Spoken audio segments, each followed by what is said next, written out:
जय माता दी दोस्तों, स्वागत है आपका फिर से एक नई डरावनी और रहस्यमयी कहानियों में। तो चलिए आपका बिना समय गवाए हुए कहानी को शुरू करते हैं। कुछ डर कहानियों में नहीं होते, वो हमारे आसपास होते हैं। और जब किसी जगह को नरकुंड कहा जाए तो समझ लीजिए वहाँ कुछ अधूरा जरूर है। आज जो किस्सा मैं सुनाने जा रहा हूँ वो महज कहानी नहीं है, वो एक ऐसी सच्चाई है जो मेरे साथ घटी थी और जिसने मेरी रूह तक हिला दी थी। यह कहानी है 2011 की, जब मैं गर्मी के छुट्टी में अपने दोस्त विशाल के गांव बहरोला गया था। गांव पहुंचने के साथ मैंने देखा रास्ते में बच्चे नहीं खेल रहे थे और गांव की औरतें जल्दी जल्दी अपने दरवाजे बंद कर रही थी। सब कुछ अजीब सा था। जब मैंने बुजुर्ग दादा से यह सब पूछा कि यहाँ इतनी खामोशी क्यों है, तो उन्होंने धीमी आवाज़ में कहा, बेटा यहाँ नरक कुंड है और वहाँ चुड़ैल रहती है, और जो वहाँ गया वो लौट नहीं आया।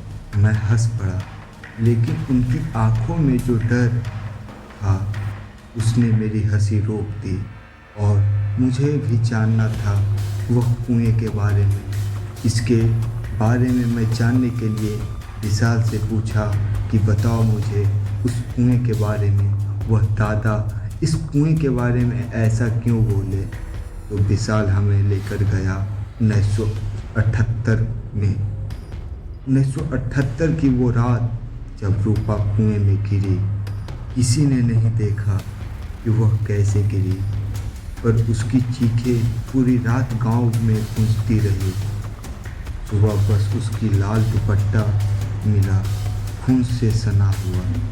उसके बाद कुएं से रात में कोई औरत रोती थी और फिर दो लड़के समीर और गुड्डू की लाशें मिली। उसकी आंखें खुली थी जैसे किसी चीज को आखिरी बार देख रहा हो, और चेहरा जैसे किसी डर ने उसकी जान खींच ली हो। मैं विशाल से कहा, चल यार, आज हम भी उस कुएं को देखेंगे। विशाल बहुत मना किया, लेकिन मैं नहीं माना। विशाल भी बोला, ठीक है चल देखते हैं। रात के 12 बजे हम टॉर्च लेकर निकले। गांव की गलियां सुनसान, कुत्ते तक चुप थे। जैसे ही कुएं के पास पहुंचे बदन में सिहरन दौड़ गई। कुएं में झांका और तभी एक औरत की आवाज आई, झूले के पाते लागे रे, झूले के पाते लागे रे। वो आवाज़ जैसे सीधा दिल में उतर गई। हम भागे जैसे जान बचानी हो। हम दोनों वहाँ से जैसे तैसे जान बचाकर भाग गए। अगली सुबह विशाल की हालत खराब थी। उसके पैर में नाखून के गहरे निशान थे और वो बस बड़बड़ा रहा था, रूपा मत ले जा मुझे, रूपा मत ले जा मुझे। डॉक्टर ने कहा ये मानसिक हमला है, लेकिन गांव की औरतें जानती थी रूपा अब वहाँ रहती है। जो लड़का जवान होता है वो उसका शिकार बनता है।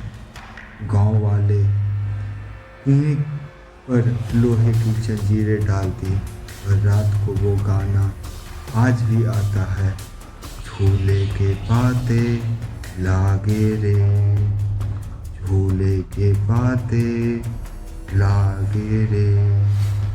आज भी जब आंखें बंद करता हूँ उस कुएं की आंखें मुझे घूरती है।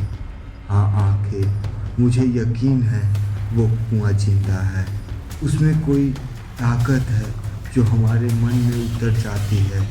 उस रात के बाद से मैं कभी वैसा नहीं रहा। उस रात के बाद से मैं कभी वैसा नहीं रहा। मैंने महसूस किया था कि डर एक भावना नहीं, एक सत्य है। अगर कभी किसी गांव में कोई पुराना कुआं दिखे तो उसे मजाक मत समझिए, क्योंकि डर की सबसे भयानक बात यह है कि जब तक आपको यकीन होगा बहुत देर हो चुका होगा। और अगर आप इस कहानी को सिर्फ कहानी मान रहे हैं तो अगली बार उस कुएं में झांकिएगा जरूर, कहीं रूपा आपको भी ना देख रही हो। अगर आपको ये सच्ची कहानी पसंद आई तो वीडियो को लाइक करें, चैनल को सब्सक्राइब करें, कमेंट में बताएं क्या आपने कभी ऐसा कुछ अनुभव किया है कपा देने वाली कहानी से, एक और रूह कपा देने वाली कहानी के साथ। तब तक के लिए अपनी खिड़कियां बंद कर रखिए और अंधेरे से दोस्ती मत कीजिए।